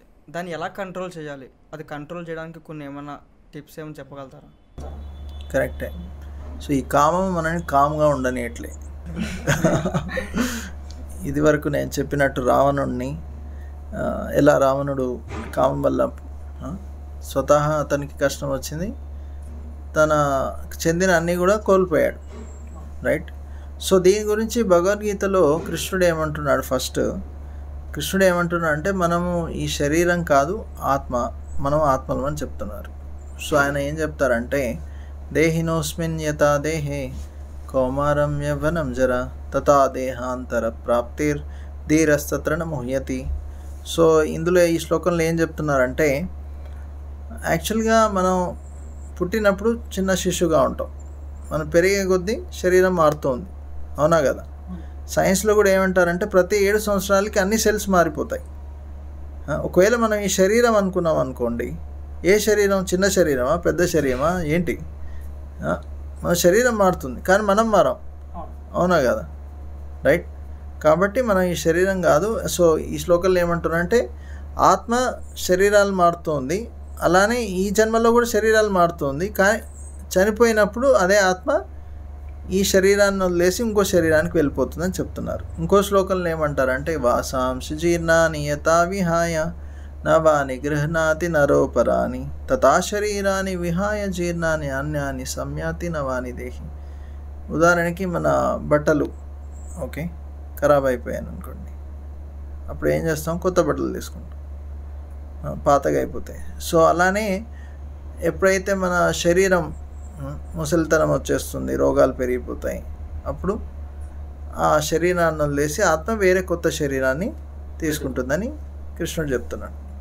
ఓకే, సో ఈ విధంగా అది ప్రభుజీ, ఇప్పుడు మీరు ఆత్మ అంటున్నారు కదా, ఆ ఆత్మ మనం ఎలా ఉందని నమ్మగలుగుతాము? ఇప్పుడు మనం ఎలా చూడలేము, మన రూపాలు ఉంటుంది అంటారు. ఓకే, ఆత్మ ఉందా లేదా, ఆత్మ ఉందని ఎలా రుజువు చేయగలుగుతాం? Right, correct. సో ఇప్పుడు ఉదాహరణకి మనము ఎవరైనా చనిపోతారు, చనిపోయినప్పుడు మనం ఏమంటాం? చనిపోయాడు అని చెప్తాం. మరి ఏం పోయింది? అతను చనిపోయిన వ్యక్తి శరీరం అక్కడే ఉంది, మరి ఏం పోయింది? ఆత్మ. వ్యక్తి అక్కడే ఉన్నాడు, నువ్వు ఆ శరీరం అతను అనుకుంటున్నావు, మరి ఆ వ్యక్తి శరీరం అక్కడే ఉంది, ఆ శరీరం అక్కడే ఉంది, మరి పోయింది ఆత్మ, రైట్? ఇంకా ఇప్పుడు చనిపోయిన శరీరానికి జీవించిన శరీరానికి తేడా ఏంటి? ఒక దాంట్లో చలనం ఉంది, ఒక దాంట్లో చలనం లేదు, రైట్? లైఫ్ ఉంది, ఒక దాంట్లో లైఫ్ లేదు. ఎందుకు లైఫ్ లేదు ఒక దాంట్లో? ఎందుకంటే ఆత్మ ఉండడం వల్లే శరీరానికి చైతన్యం, జీవం. ఆత్మ పోతే శరీరానికి చైతన్యం ఉండదు, రైట్. దీన్ని బట్టి అర్థం చేసుకోవచ్చు. ఇంకోటి ఏంటంటే డాక్టర్ ఐఎన్ స్టీవెన్సన్ అని ఒక సైంటిస్ట్, ఈయన చాలా రీసెర్చ్ చేశారు పునర్జన్మ మీద. పునర్జన్మ అంటే ఏంటి? యాక్చువల్గా ఒక వ్యక్తి పూర్వజన్మలో తను ఏ విధంగా ఉండేవాడు, అతని పేరు ఏంటి, అతను ఏమేం చేసేవారు, ఇవన్నీ కూడా అతనికి గుర్తుంటాయి, రైట్. సో ఈ డాక్టర్ ఐఎన్ స్టీవెన్సన్ 3000కు పైగా కేసెస్ రీసెర్చ్ చేశారు. అంటే ఎవరు పడితే వారిని స్వీకరించడం కాదు, ఏదో నేను చెప్తున్నా సరే ఈయన పునర్జన్మ అలా కాదు. అతను చెప్తే అది నిజమా కాదా అని రీసెర్చ్ చేశారు. సపోజ్ నేను పునర్జన్మ తీసుకున్నాను అని చెప్పారనుకోండి, సో ఎక్కడ, ఎవరు, అక్కడికి వెళ్ళి వారిని ప్రశ్నలు అడగడం, అది నిజమా కాదని ఇతన్ని కౌంటర్ క్వశ్చన్ అడగడం, అలా అంతా మొత్తం క్లారిఫై చేసి అప్పుడు దాన్ని స్వీకరించేవారు, లేకుంటే స్వీకరించేవారు కాదు. ఇలా ఆయన 3000కు పైగా కేసెస్ని రీసెర్చ్ చేశారు. ఎన్నో కేసెస్ ఉన్నాయి, రైట్. సో ఇవన్నీ డీటెయిల్గా ఆయన రీసెర్చ్ చేశారు. సో దాన్ని బట్టి మనకు అర్థమవుతుంది ఏంటి, మనం ఈ శరీరం కాదు ఆత్మ అని. అలానే ఇంకోటి out of body experience, near death experience అని కూడా ఉంటుంది. ఇదేంటంటే సపోజ్ ఎవరికైనా యాక్సిడెంట్ అయింది, లేకుంటే హార్ట్ సర్జరీ నడుస్తుంది. సో ఆపరేషన్ చేసేటప్పుడు అనస్థీసియా ఇస్తే స్పృహ ఉండదు. కానీ చాలామంది పేషెంట్స్ ఆ స్థితిలో ఉన్నా కూడా ఆపరేషన్ తర్వాత, ఆపరేషన్ చేసేటప్పుడు తమ శరీరం మీద ఏం జరుగుతుంది అని కూడా తర్వాత చెప్పారు. ఎలా చెప్పగలిగారు? మరి వారు అనస్థీసియా ఇచ్చారు కదా, మరి వారికి ధ్యాస ఉండొద్దు కదా, అంటే స్పృహ ఉండదు, మరి ఎట్లా తెలుస్తుంది? సో దీన్ని బట్టి ఏమర్థం అవుతుంది అంటే ఆ ఆత్మ ఆ శరీరం నుంచి బయటకు వచ్చి అది చూస్తుంది ఆ శరీరాన్ని, తన శరీరం మీద ఏం జరుగుతుందని, రైట్. సో దీని ద్వారా కూడా మనం అర్థం చేసుకోవచ్చు ఏంటి, మనం ఎలా ఆత్మ ఈ శరీరం కాదు అని. సో ఇలా ఎన్నో విధాలుగా మనం రుజువు చేయొచ్చు ఎలా మనము ఆత్మ శరీరం కాదు అని. ఇంకో ఉదాహరణ ఇవ్వచ్చు. సపోజ్ ఇప్పుడు నేను ఒక ప్రశ్న అడుగుతాను. ఇప్పుడు మీకు స్పెక్స్ ఉన్నాయి, ఈ స్పెక్స్ ఎవరిదంటే మీరు ఏం చెప్తారు? నా స్పెక్స్ అంటారు. ఇప్పుడు షర్ట్ ఉంది మీది, షర్ట్ ఎవరిదంటే ఆ షర్ట్ అంటారు, అవునా కదా, రైట్. ఇప్పుడు ఆ స్పెక్స్ షర్టు మీ నుంచి వేరు, నాది అన్నప్పుడు మీరు వేరు, ఆ స్పెక్స్ వేరు, మీరు వేరు, ఆ షర్ట్ వేరు, అవునా కదా. అలానే ఈ మీ చేతులు ఎవరి అంటే ఏం చెప్తారు? శరీరం ఎవరిది అంటే ఏం చెప్తారు? దాని ఆత్మ కూడా నా శరీరము, నా స్పెక్స్ అంటే ఆ స్పెక్స్ వేరు, నువ్వు వేరు. నా శరీరం అంటే శరీరం వేరు, నేను వేరు. అర్థమైందా? సింపుల్. నువ్వు నా శరీరం అంటున్నావు అంటే నేను వేరు, శరీరం వేరు. సింపుల్. లాజికల్లీ మీరు అర్థం చేసుకోవచ్చు, చాలా సింపుల్ కదా, రైట్. సో దీని ద్వారా మనం అర్థం చేసుకోవచ్చు మనం ఆత్మను శరీరం కాదని, రైట్. ఇది చాలా ముఖ్యమైనది. ఎందుకంటే మనం ఎప్పుడు కూడా ఏ చైతన్యంలో ఉంటామంటే నేను ఈ శరీరం అనుకుంటాం, రైట్. అది తప్పు. నేను ఈ శరీరం కాదు. మన కర్మానుసారంగా మనకు వివిధ శరీరాలు దొరుకుతాయి. అప్పుడప్పుడు కొందరు పురుషులుగా పుడతారు, కొందరు స్త్రీలుగా పుట్టవచ్చు. పురుషుడు కూడా నెక్స్ట్ జన్మలో స్త్రీ అవ్వచ్చు, స్త్రీలు కూడా వారు మరుసటి పురుషులు అవ్వచ్చు, రైట్. కర్మానుసారంగా మారచ్చు, రైట్. సో కానీ మనం ఈ శరీరం అనే చైతన్యంలో ఉండడం వల్ల ఎక్కువగా కామం పెరుగుతుంది, రైట్. సో యాక్చువల్గా మనం ఈ శరీరం కాదు. ఈ శరీరం దేంతో తయారైంది?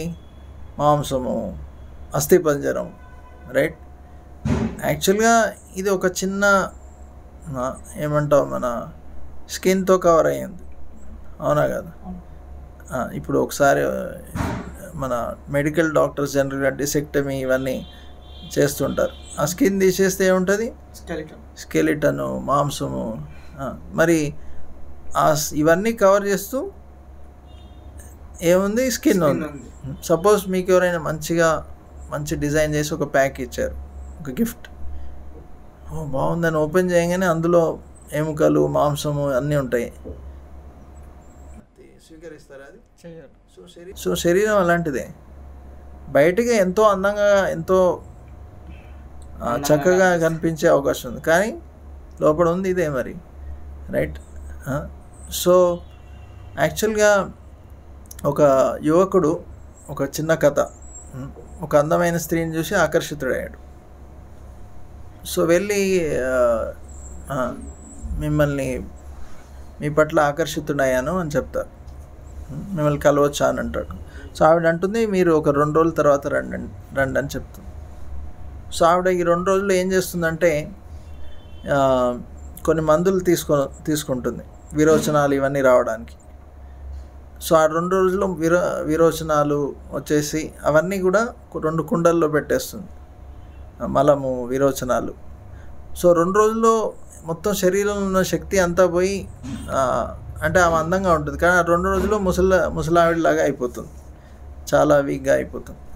సో 2 రోజుల తర్వాత ఈ యువకుడు వస్తాడు, వచ్చేసి డోర్ నాక్ చేస్తాడు, చేసి ఓకే ఆవిడ కలవడానికి వచ్చానంటే నేనే ఆవిడ అంటుంది. అరే ఎంతో అందంగా ఉంటుంది, మరి మీరు ఇట్లా ముసలావిడిలాగా ఉన్నారు అంటే, లేదు ఆ అందం మీకోసమే పెట్టాను రండి అని వెళ్ళి ఆ 2 కుండల్ని చూపిస్తుంది. అది ఓపెన్ చేయగానే ఆ మలము విరోచనం అన్నీ చూసి అతనికి అర్థమవుతుంది ఈ శరీరం ఎంత నశ్వరమైంది అని. సో అందుకే దీని పట్ల మనం ఆసక్తిని పెంచుకోవద్దు, అదొక విషయం. ఇంకోటి యాక్చువల్గా మనలో భోగవృత్తి ఉంటుంది, రావణుడిలాగా ఏది చూసినా ఇది నా కోసమే, నా భోగం కోసమే అనుకుంటాం. కానీ యాక్చువల్లీ అది ఎవరికి చెందింది? నీకు చెందిందా? కాదు, భగవంతుడికి చెందింది. అది తయారు చేసింది ఎవరు? భగవంతుడు. సో మనం హనుమంతుడిలాగా సీతని రాముడి సేవలో వినియోగించాలి, కానీ సీతని మనం భోగించవద్దు కదా, అది రావణుడి తత్వం అవుతుంది. సో మనకు ఎప్పుడైనా కామం వచ్చినప్పుడు మనం రావణుడి తత్వం నాలో వస్తుంది అని గుర్తుపెట్టుకోవాలి. ఈ భోగ వృత్తిని నేను తొలగించాలి, కాబట్టి మనం భగవంతుడికి ప్రార్థన చేయాలి.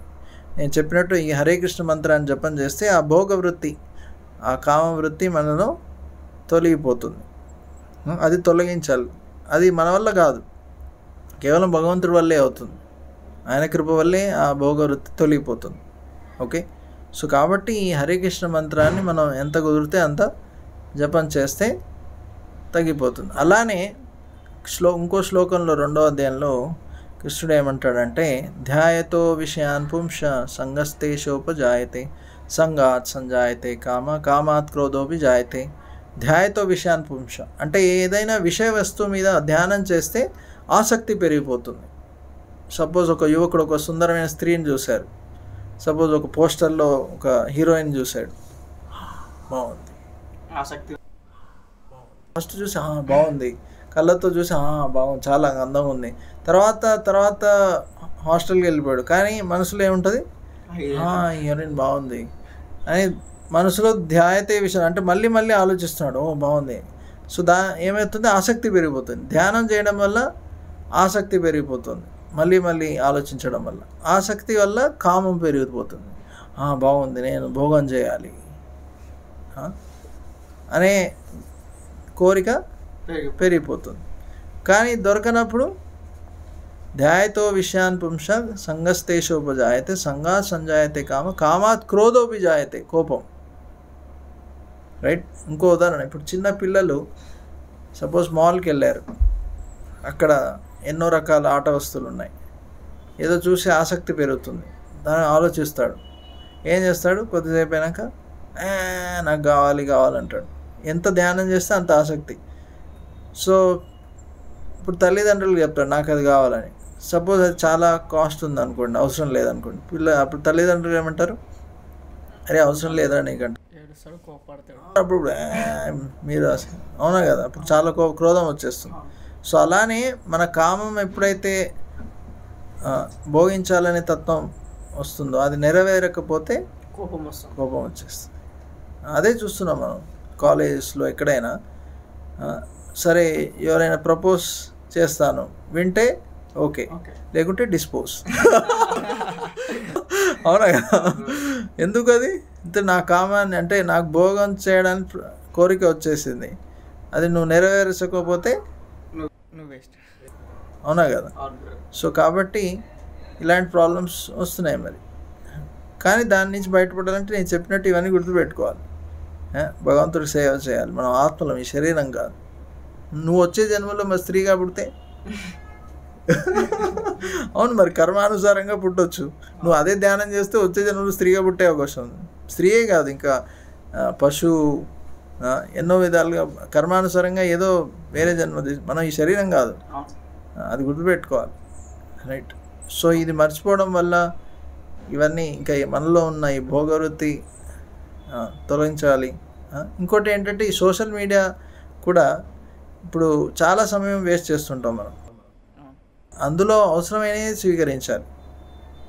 ఒక ప్రిన్సిపల్ ఉంది, GIGO, అంటే గుడ్ ఇన్ గుడ్ అవుట్. అంటే మనకు 5 ఇంద్రియాలు ఉన్నాయి, కళ్ళు, నోరు, ముక్కు, చెవు, చర్మం, ఇవన్నీ. ఈ 5 వేలు 5 ఇంద్రియాలతో పోల్చారు. దీని నుంచి మనం ఏం స్వీకరిస్తే ఈ చెయ్యిని మనసుతో పోల్చారు, అది మన మనసులో ఉండిపోతుంది. అందుకే అంటాం కదా, 3 కోతులు, చెడు చూడొద్దు, చెడు వినొద్దు, అలా చెడు అలానే ఈ 5 ఇంద్రియాల నుంచి చెడు విషయాలు స్వీకరించొద్దు. కానీ మనం ఏం చేస్తున్నాం, రోజు మొత్తం చెడే చేస్తున్నాం. మొబైల్లో, బయట ఇవన్నీ అవే చెడు స్వీకరిస్తే ఏమవుతుంది, చెడుగానే చేస్తాం, చెడు మాట్లాడతాం, చెడు చేయాలనిపిస్తుంది. అవునా కదా? మనసులో అది ఉండిపోతుంది. కాబట్టి అప్పుడు మనసు మొత్తం విచలిస్తుంది. అవునా కదా? డిస్టర్బ్గా ఉంటుంది. అప్పుడు ఏమవుతుంది, చెడు చేయాలని కోరికలు పెరిగిపోతాయి. కాబట్టి ఫస్ట్ చెడు స్వీకరించొద్దు. ఈ చెడు, ఈ విషయాలు, దీన్ని యాక్చువల్లీ సంస్కృతంలో విషయి అంటారు, విషం లాంటిది. మన ఇంద్రియాలు ద్వారా ఈ విషయ వస్తువుల్ని తీసుకోకూడదు. ఇది విషం లాంటిది. ఒకసారి విషాన్ని స్వీకరిస్తే మళ్ళీ విషం బయటకు వస్తుంది మరి. కాబట్టి ఈ చెడు వస్తువుల్ని తీసుకోకూడదు మనసులో, మంచి వస్తువులు తీసుకోవాలి. అందుకే భగవంతుని మనసులో స్వీకరించాలి. అలా స్వీకరిస్తే శుద్ధీకరణ అవుతుంది, భగవంతు పట్ల భక్తి భావం పెరిగిపోతుంది. నీలో ఏ కల్మషాలు ఉండవు, నువ్వు శాంతిగా ఉంటావు, వేరే వాళ్ళకి కూడా శాంతిని ఇస్తావు. అందరూ నేను చూసి, అరే వీడు ఎంత శాంతిగా ఉన్నారు, ఇంత మంచిగా మాట్లాడుతున్నాడు, ఇలా ఉండగలుగుతున్నారని అందరూ అడిగేస్తారు మిమ్మల్ని. రైట్. మిమ్మల్ని ఉన్న పరివర్తన చూసి వేరే వాళ్ళలో కూడా పరివర్తన వస్తుంది. కానీ మనం ఇప్పుడు మన సమాజంలో ఎలా ఉంది, అవును పరివర్తన తెస్తున్నాం, కానీ ఎలాంటి పరివర్తన, అది నడుస్తుంది. వీడు ఇట్లా చేసి నేను కూడా ఇట్లా చేస్తాను. అవునా కదా?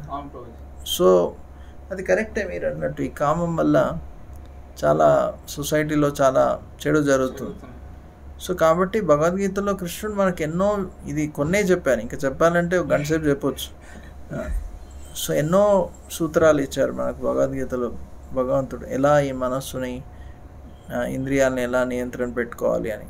సో ఇవన్నీ మనం గుర్తుపెట్టుకొని పాటిస్తే తప్పకుండా కామాన్ని జయించవచ్చు. ధన్యవాదాలు ప్రభుజీ, చాలా చక్కగా వివరించారు ప్రశ్నలన్నీ. వాళ్ళకు కూడా అర్థమైంది అనుకుంటున్నాను. చూశారు కదా మన సరాశిరోమణి దాస్ గారు ఎంత చక్కగా వివరించారో. ఇంకా మీకు కూడా ఏం అర్థమైందో కింద కామెంట్ చేసి, ఇంకా నెక్స్ట్ టైం ఎలాంటి క్వశ్చన్స్ అడగాలో ఆ క్వశ్చన్స్ అనేవి కామెంట్లో టైప్ చేయండి. తప్పకుండా అదే క్వశ్చన్స్ అడుగుతాను. ధన్యవాదాలు. హరే కృష్ణ. హరే కృష్ణ ప్రభుజీ. ధన్యవాదాలు నాకు ఈ అవకాశాన్ని ఇచ్చిన మీకు. హరే కృష్ణ. హరే కృష్ణ. హరే కృష్ణ.